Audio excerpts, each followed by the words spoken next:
এখন আল্লাহ জান্নাতে সুন্দর সুন্দর নিয়ামত ভরপুর করে রাখছে। সুন্দর নিয়ামত আছে জান্নাতে, এবং সেটা উৎকৃষ্ট এবং চিরস্থায়ী। এখন এই বান্দাগুলি তারা আখেরাত কামায়ের পরিবর্তে দুনিয়ার এই নিকৃষ্ট জিনিস নিয়ে যারা মহাব্যস্ত, এদেরকে ওই জামায়ের সাথে, জামাইকে যদি আহম্মক বলেন তাহলে এইটার কি বলবেন? আখেরাতকে বাদ দিয়ে যারা দুনিয়ার প্রাধান্য দিলে এইটার কি বলবেন? দেখছেন তো, জবাব মিলে গেছে। বলেন এটা বড় আহম্মক। আমাদের অধিকাংশ মানুষ কিন্তু আমরা এরকম দুনিয়া নিয়ে ব্যতিব্যস্ত, ঠিক কিনা? সম্মানিত ভাইয়েরা আমার,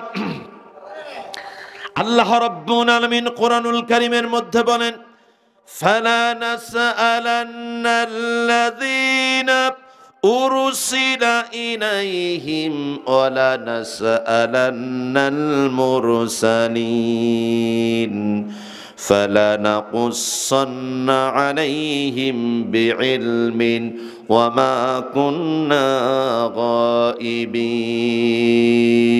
আল্লাহু আকবার। আল্লাহ বললেন, কিয়ামতের কঠিন ময়দানে আমি আল্লাহ প্রত্যেকটা নবীকে প্রশ্ন করব। আমার বান্দাদের জন্য আমি রব্বুল আলামিন তোমাদের মাধ্যমে যে মেসেজগুলি দিয়েছিলাম, তোমাদের মাধ্যমে যে বিবৃতি দিয়েছিলাম, তোমাদের মাধ্যমে যে ঘোষণাপত্র বান্দাকে আমি আল্লাহ জানিয়েছিলাম, আমার পক্ষ থেকে সেই বিধানগুলি আমার বান্দাদের কাছে যথাযথভাবে তোমরা পৌঁছিয়েছো কিনা? আল্লাহু আকবার। আদম আলাইহিস সালাম থেকে আরম্ভ করে মুহাম্মদ সাল্লাল্লাহু আলাইহি সাল্লাম পর্যন্ত প্রত্যেকটা নবীকে আল্লাহ এটা জিজ্ঞেস করবেন। এরপরে আল্লাহ বলছেন, আমি মানুষকেও জিজ্ঞেস করব যে আমার বিধান তোমরা শুনেছিলে কিনা, পেয়েছিলে কিনা। আল্লাহ বলেছেন সেই দিন প্রত্যেকটা মানুষের জীবন বৃত্তান্ত আমি সামনে নিয়ে আসব। তার কারণ পৃথিবীতে বান্দা যা করেছে একটাও আমার অগোচরে করেনি, প্রত্যেকটা কাজ আমার সামনেই বান্দা করেছে, ঠিক কিনা? আমরা যা কিছু করতেছি শুধু আমরাই জানি, ফেরেশতারা তো বুঝতেছে না, ঠিক না? ফেরেশতারা কি বোঝে? ফেরেশতারা কি দেখে? আচ্ছা, আল্লাহ কি দেখতে পান? তা আল্লাহ দেখেন, তা অন্যায় করেন কিভাবে? যদি সত্যি সত্যি আপনি বিশ্বাস করেই থাকেন যে আল্লাহ দেখছেন, তাহলে অন্যায় করি কেমনে? হযরত ওমর রাদিয়াল্লাহু তাআলা তিনি বলছেন, একদিন বিশ্বনবীকে কেন্দ্র করে সাহাবায়ে কেরাম আমরা বসে আছি, হঠাৎ করে দেখলাম শুভ্র সুন্দর চেহারার একজন তরুণ সাহাবায়ে কেরামের ভিড়গুলি ঠেলে রাসূলুল্লাহর সামনে এসে বসে গেল। হযরত ওমর বলছেন, যুবকটাকে আমরা কেউ চিনতে পারলাম না।